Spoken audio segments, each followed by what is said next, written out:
आज जो एक कैबिनेट से पास हुआ है शिक्षकों के लिए, जो एक न्यूज है, बहुत अच्छा न्यूज आया है।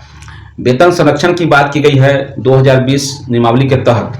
जो वेतन संरक्षण की बात कही गई है, तो कुछ लोग इसको कंफ्यूज कर रहे हैं, यहाँ तक कि पदाधिकारी भी कंफ्यूज हैं और लोग ये समझ नहीं पा रहे हैं कि बीपीसी में लागू होगा या सिर्फ 2020 के लिए लागू है।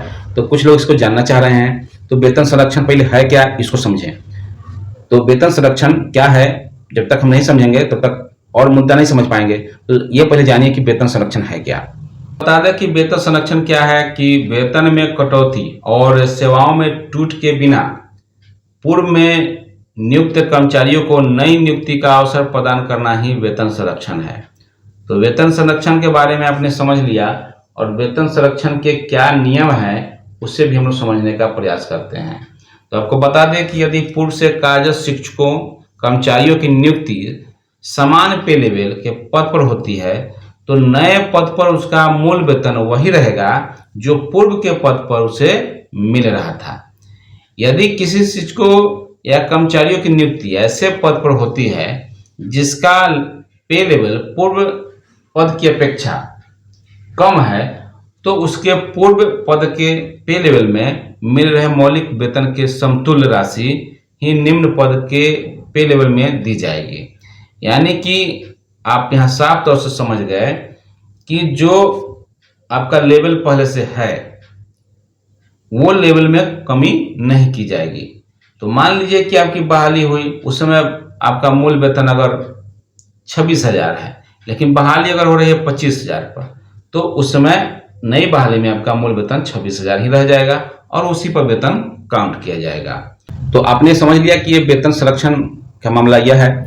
अब आते हैं कि ये जो पत्र निर्गत हुआ है इसमें क्या क्या बातें कही गई हैं, इसको अक्षरशः हम पढ़ के आपको सुना रहे हैं, इसको समझिए। पंचायती राज नगर निकाय संस्थान के अंतर्गत प्रारंभिक शिक्षकों को माध्यमिक या उच्च माध्यमिक शिक्षक के पद पर बिहार जिला परिषद माध्यमिक एवं उच्च माध्यमिक विद्यालय सेवा नियुक्ति नियमावली, स्थानांतरण, अनुशासनिक कार्रवाई एवं सेवा शर्त नियमावली 2020 एवं बिहार नगर निकाय माध्यमिक एवं उच्च माध्यमिक विद्यालय सेवा नियुक्ति, प्रोन्नति, स्थानांतरण, अनुशासनिक कार्रवाई एवं सेवा शर्त नियमावली 2020 की प्रवृत्त होने की तिथि अर्थात दिनांक 20 अगस्त 2020 के उपरांत होने पर सेवा निरंतरता का लाभ मात्र वेतन संरक्षण की स्वीकृति के संबंध में। तो ये साफ तौर से यहाँ लिखा गया है कि जो नियुक्ति होगी 20/8/2020 के आलोक में जो बहाली होगी, उसके बाद बहाली हुई है, उसी पर यह लागू होगा। तो यहाँ पर वर्तमान नियोजन इकाई अथवा किसी अन्य नियोजन इकाई में तदनुरूप उच्च कोटि के पद पर नियोजन होने की स्थिति में सेवा निरंतरता का लाभ देते हुए वेतन संरक्षण का लाभ उक्त नियमावली के प्रवृत्त होने की तिथि अर्थात दिनांक 20/8/2020 यानी कि 20 अगस्त 2020 के उपरांत नियुक्ति होने वाले शिक्षक को ही दिया जाएगा।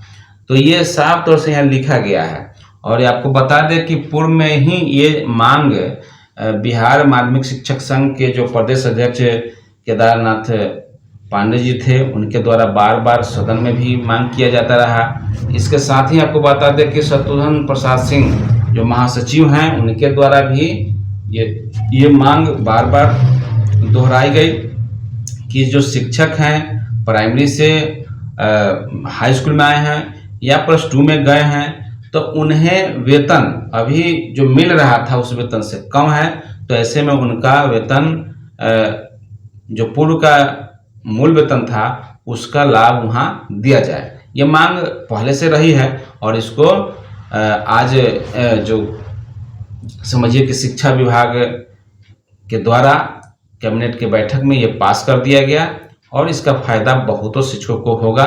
तो यह एक अच्छा कदम है। साफ तौर से लिखा गया है कि जो 2020 की नियमावली है और उस नियमावली के तहत जो डेट दिया जा रहा है उस डेट से ही ये प्रभावी है। उस डेट के बाद की बहाली जो हुई है उस पर ये प्रभावी है। और जैसे मान लीजिए कोई प्राथमिक विद्यालय में कार्य कर रहे थे और वो हाई स्कूल में चले गए, या कोई मिडिल में कर रहे थे प्लस 2 में चल गए, या मिडिल में कर रहे थे हाई में चले गए। मतलब कोई अपने पद से ऊपर के पद पर गया है, लेकिन वहां जाने के बाद उनका वेतन कम गया है, क्योंकि वेतन संरक्षण का लाभ वहां नहीं मिल पा रहा था, इसके नियमावली में नहीं था। तो अब क्या होगा कि जो पूर्व में वेतन उनका जो था, मूल वेतन जो यहाँ पर मिल रहा था, उसी मूल वेतन पर वहां आगे का वेतन निर्धारित किया जाएगा। लेकिन कुछ शिक्षक का यह कहना है कि यह जो चीज है यह बीपीएससी वाले में भी लागू होगा, लेकिन इससे जो कैबिनेट से जो पास की गई है, इसमें कहीं भी बीपीएससी से बहाल होने वाले की चर्चा नहीं की गई है। और आप जानते हैं कि सरकार एक एक नियम को बचा के चलना चाहती है, और उस नियमावली में कहीं नहीं लिखी है कि आगे जो बीपीएससी से बहाल होगा उनको भी लाभ मिलेगा।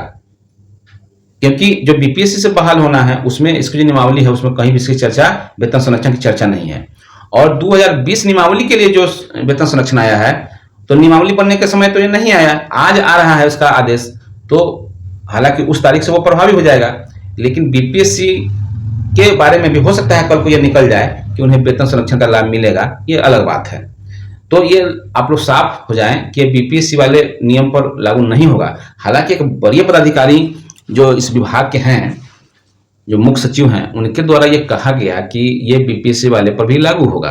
अब इसमें कितना सच्चाई है ये तो हम नहीं कहना चाहेंगे, लेकिन जो ये कैबिनेट से पास हुआ है इस नियमावली को अगर देखा जाए तो इसमें कहीं भी बीपीएससी वाली की बात की चर्चा नहीं की गई है। जो नियमावली 2020 था उसके अंतर्गत जो हाई स्कूल में बहाल हुए, प्लस 2 में बहाल हुए, या प्राइमरी से मिडिल स्कूल में गए, तो इन लोगों को ही इसमें बेनिफिट मिलेगा, अन्यथा की स्थिति में किसी और को लाभ इसका नहीं मिलेगा। तो फिलहाल इस वीडियो में इतना ही।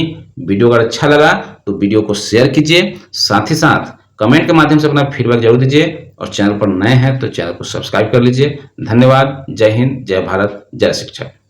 सही वीडियो पाने के लिए संजीव समीर लाइव को सब्सक्राइब कर लें और कमेंट के माध्यम से फीडबैक जरूर दें। साथ ही साथ वीडियो को लाइक और शेयर करना न भूलें। धन्यवाद। जय हिंद, जय भारत।